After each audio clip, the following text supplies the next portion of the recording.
et aussi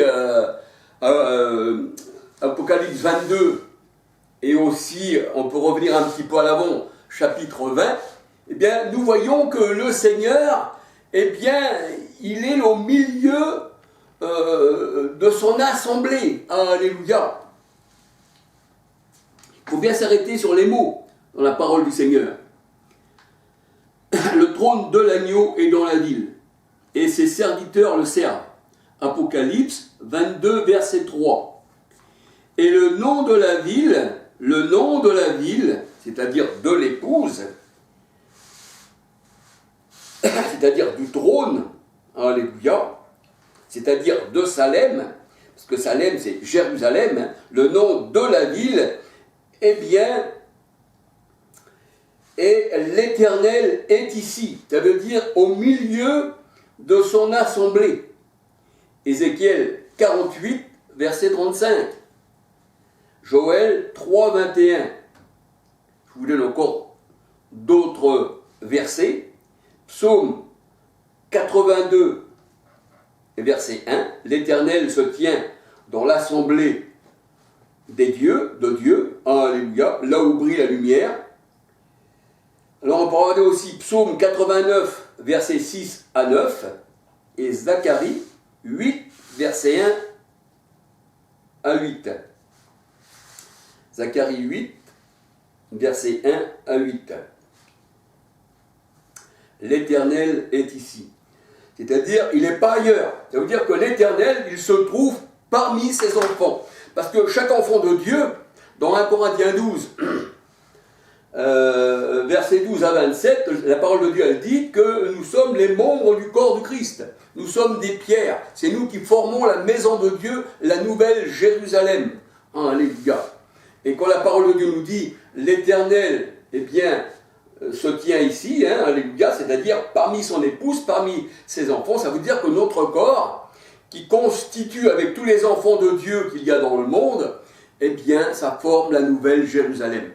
Et le Seigneur, il disait, nous sommes d'en haut et vous, vous êtes d'en bas. Parce qu'il y a aussi la Jérusalem terrestre, où les gens aiment bien aller se promener, là où il y a la chair, là où c'est Ismaël, c'est Agar, c'est Ismaël, c'est Cham. Hein, c'est pour ça que le Seigneur dit, maudit soit Canaan, maudit soit Cham, dans Genèse 6, 10 à 20. On voit que Cham, eh bien, c'est l'Égypte. Alléluia, maudit soit Cham, maudit soit Canaan. C'est ce que le Seigneur eh bien, nous dit, parce que cette Jérusalem-là, eh bien, c'est l'Égypte, elle tue les prophètes. Ça, c'est la Jérusalem d'en bas. Mais celle qui est en haut, c'est tout autre chose. Aucun impur ne peut y rentrer. Rien ne peut rentrer de souillé dans la nouvelle Jérusalem. Le Seigneur, il la veut sainte, sans tache ni ride. Alléluia, ça c'est merveilleux. L'Éternel est ici. Ézéchiel 48, verset 35.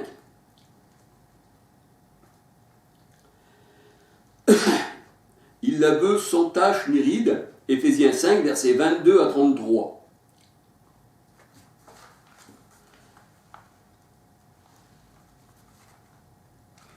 Et les nouveaux cieux, c'est nous. C'est nous les cieux. Alléluia. C'est pour ça que la parole de Dieu nous dit, les cieux ne peuvent le contenir. Alléluia. C'est nous les cieux. Et la parole de Dieu nous dit, je ne me rappelle plus le passage où se trouve, où c'est écrit, mais par son esprit, le ciel est beau. Alléluia. C'est-à-dire par l'Esprit Saint, le ciel est beau. Pourquoi le ciel est beau? Parce que l'Esprit Saint, c'est l'Éternel. Alléluia.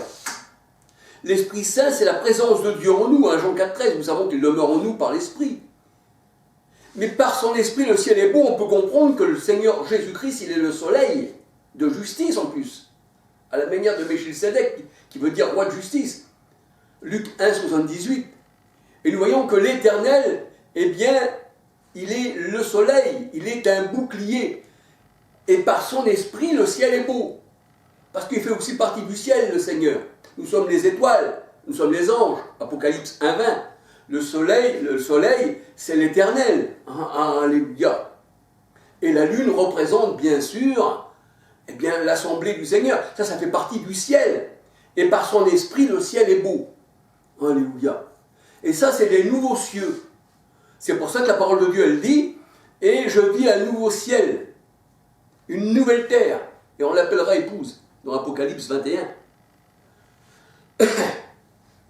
Tandis que le ciel ancien, lui, a disparu. C'est ce que nous dit la parole de Dieu. Le ciel ancien a disparu. Je vais essayer de retrouver un peu ici. Alors, ce qui représente le ciel, dans la parole de Dieu, les cieux, on peut regarder dans Genèse 37, 9, 10. Le père, c'est le soleil, c'était Jacob. La mère, c'était la lune, c'est-à-dire la femme de Jacob. Et les enfants, c'était les étoiles. Alléluia. Donc on parle du ciel, ça représente l'armée céleste du Seigneur. Alléluia. C'est ça le ciel. Et quand je dis un nouveau ciel, ça veut dire un homme nouveau, une nouvelle créature, une nouvelle terre. Parce que nous sommes de la terre. Nous sommes de la terre. Parce que toute bonne terre, fait valoir la graine, la semence. Quand elle est mise en terre, elle donne du fruit. Mais tandis que les pierres, ils ne peuvent pas porter du fruit. Vous voyez, le cœur de pierre, il faut avoir de la bonne terre. Alors, je vais regarder.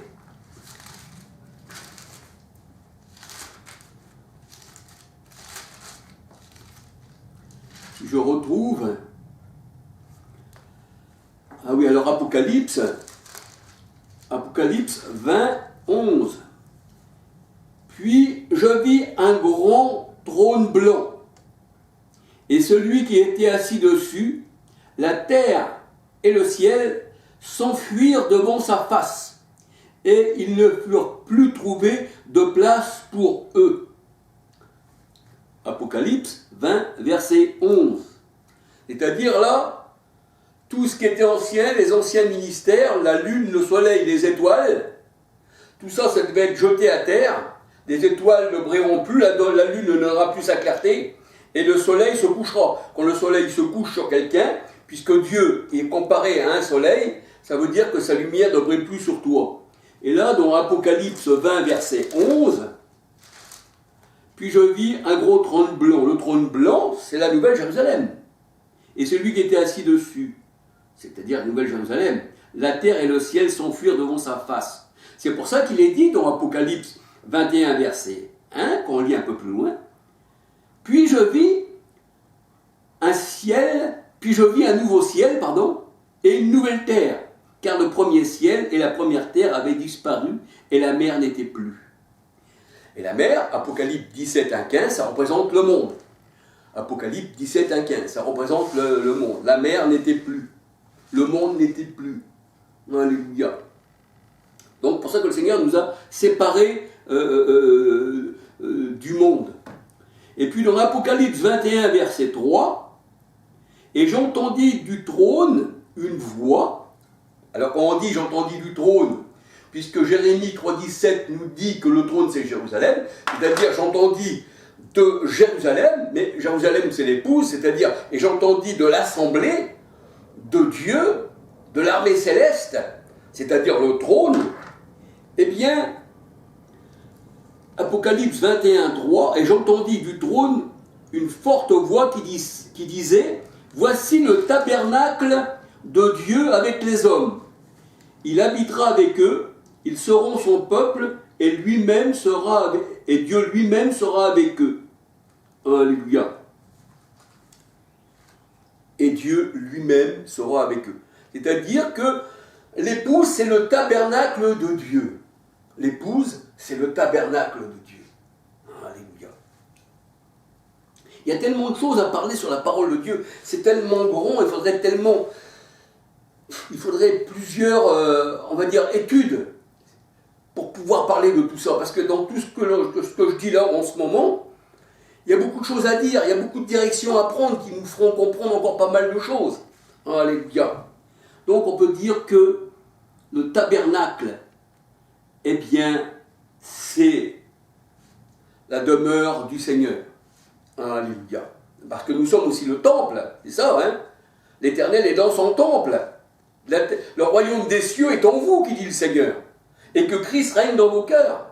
C'est pour ça que quand on dit le royaume des cieux, ne vient pas de manière à frapper les regards, mais le royaume des cieux est en vous. Ça veut dire c'est les cieux, vous êtes les cieux. Vous êtes le soleil. Parce que vous êtes semblable à l'époux. Vous êtes pareil, celui qui s'attache au Seigneur est avec lui un seul esprit. Et celui qui vous rejette me rejette, mais celui qui vous écoute m'écoute. Alléluia. Donc vous êtes le soleil, vous brillez de la manière comme le soleil. Vous êtes des lampes. Vous avez été éclairés par l'Esprit Saint. Le Saint-Esprit est un feu, parce que Dieu est un feu dévorant. Et à la Pentecôte, nous voyons que des flammes de feu s'opposèrent sur chacun d'eux. Là, on va dire que les disciples, tout ça, toutes ces personnes réunies, là, c'était des chandeliers. Alléluia. Là, le Seigneur allumait ses lanternes. Vous êtes la lampe. Matthieu 5, 14. Donc, on ne met pas une lampe sous le boisseau, mais on la met sur le chandelier. Mais le Seigneur dit, si tu ne marches pas selon mes directives, j'enlèverai ton chandelier de sa place. Et tu deviendras un luminaire qui ne brille plus, tu deviendras un astre errant. Parce que ça fait partie aussi du ciel, mais là, c'est l'ancien ciel. L'astre errant, ça veut dire qu'il ne sait pas où il va. Tandis que nous savons où nous allons, et même le Seigneur, il dit, vous en connaissez le chemin. Alléluia. Alors on peut dire que l'Éternel, le tabernacle, c'est nous, alléluia. C'est la nouvelle Jérusalem. Alléluia.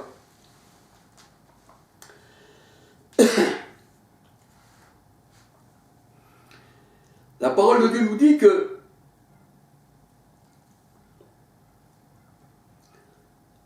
l'Éternel, lors du déluge, était sur son trône. L'Éternel, quand il y a eu le déluge, l'Éternel était sur son trône. Ça veut dire que l'Éternel était là avec son armée.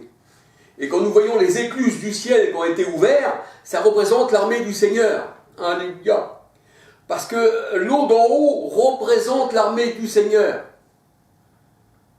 L'eau d'en haut représente la bénédiction. L'eau d'en haut représente le Saint-Esprit.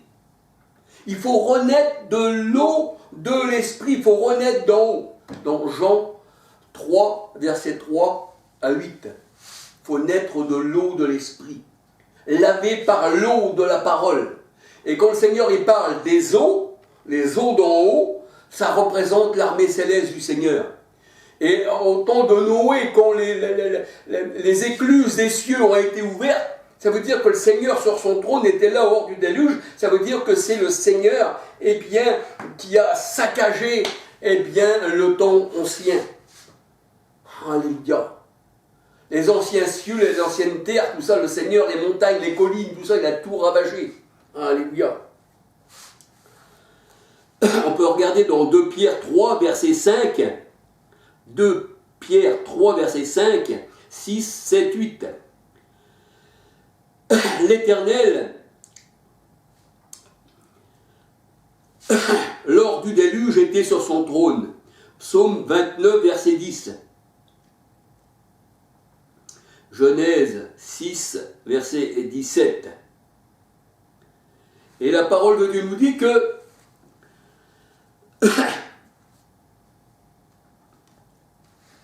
les eaux sont les nuées. Les eaux sont les nuées. Les eaux dans la parole de Dieu, c'est les nuées. Alléluia.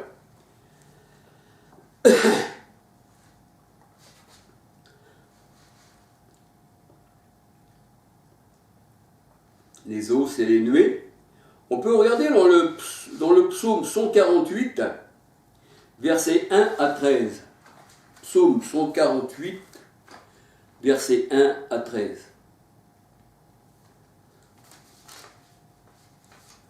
Psaume 148.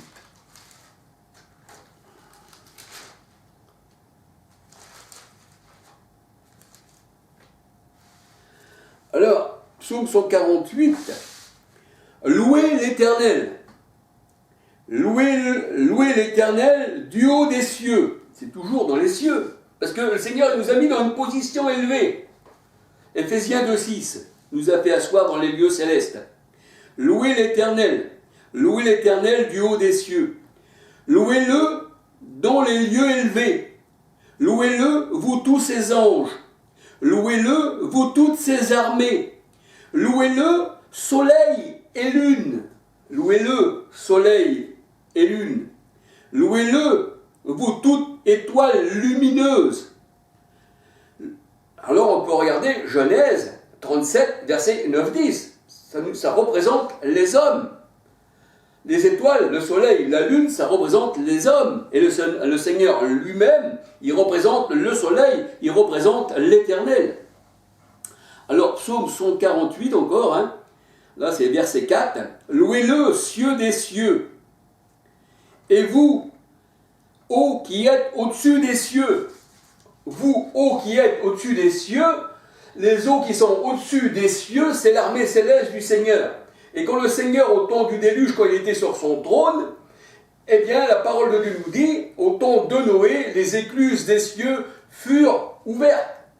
Et aussi, eh bien, les eaux du grand abîme. Pardon, parce que le Seigneur, je veux parler vite et je crois que je m'embrouille un peu. Le Seigneur, il a son armée céleste, mais aussi il se sert du monde pour aussi accomplir ses plans. Alléluia. Donc on peut dire que les écluses des cieux ont été ouvertes. Alléluia. Les eaux d'en haut sont déversées. Ça a dépassé les montagnes. Le monde d'alors a péri par l'eau. Et comme on regarde l'eau, c'est les nuées, c'est le char de l'Éternel, c'est les chérubins, c'est les serviteurs de Dieu. Alléluia. Louez-le au-dessus des cieux. Eh bien, ça représente le Seigneur avec son armée. Lui-même, le Seigneur, il est considéré dans la parole de Dieu, dans Jérémie 2,13, comme une source. Ils m'ont abandonné, moi, la source d'eau vive. Le Saint-Esprit, c'est la source. Jérémie 7, versets 37 à 39. Alléluia. Et quand nous voyons que dans Ésaïe 32, 15, le Saint-Esprit envoyé du ciel, eh bien, c'est la source. Alléluia. C'est la source. C'est Dieu lui-même. Ils m'ont abandonné, moi, la source d'eau vive. Alléluia. Donc, on peut dire que quand les sources du grand abîme se sont ouvertes, ça représente le monde, ça représente les monstres marins, ça représente tout ça, dans Ésaïe 51, 10, ça représente le monde. Mais quand on regarde au temps de Noé, les sources du grand abîme et les sources d'en haut, les écluses des cieux, eh bien, ça veut dire que le Seigneur, là, il était sur son trône et il commandait, eh bien, à détruire ces gens-là au temps de Noé. Alléluia.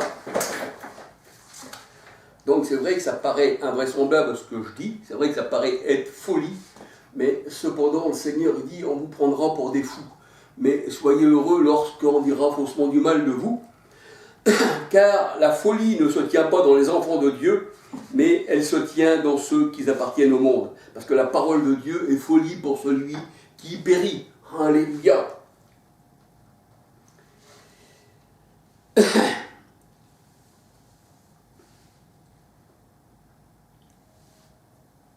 Alors, on va regarder dans Genèse 37, 9, 10. Genèse 37, 9, 10. Je ne me suis pas trompé.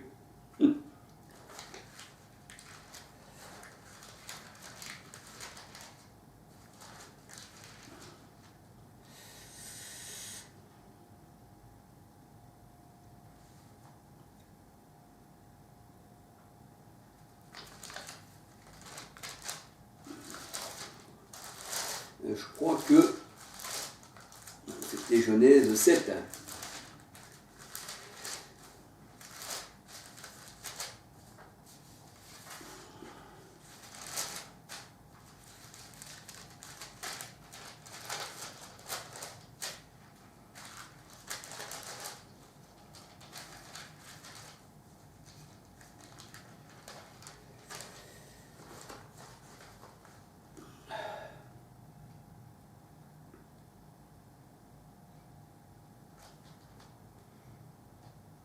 Alors, Genèse 7, 11. L'an 600 de la vie de Noé, le 2e mois, le 10e jour du grand... pardon. Je recommence. Genèse 7, verset 11. L'an 600 de la vie de Noé, le 2e mois, le 17e jour du mois. En ce jour-là, toutes les sources du grand abîme jaillirent, et les écluses des cieux s'ouvrirent. La pluie tomba sur la terre 40 jours et 40 nuits. Et là, on peut dire que tout était mort sur la terre, parce que l'eau était au-dessus des montagnes. Alors, Genèse 7, 14, tous les animaux selon leurs espèces, tout le bétail selon son espèce, tous les reptiles qui rampent sur la terre selon leurs espèces, tous les oiseaux selon leurs espèces, les oiseaux, tous les petits oiseaux, et tout ce qui a des ailes. Ils entrèrent dans l'arche auprès de Noé, 2 à 2. Il entra, mâle et femelle, de toute chair, comme Dieu l'avait ordonné à Noé. Puis l'Éternel ferma la porte sur lui, c'est-à-dire sur Noé, dans l'arche. Le déluge fut 40 jours sur la terre. Les eaux crurent et soulevèrent l'arche, et elle s'éleva au-dessus de la terre. Les eaux grossirent et s'accrurent beaucoup sur la terre, et l'arche flotta sur la surface des eaux.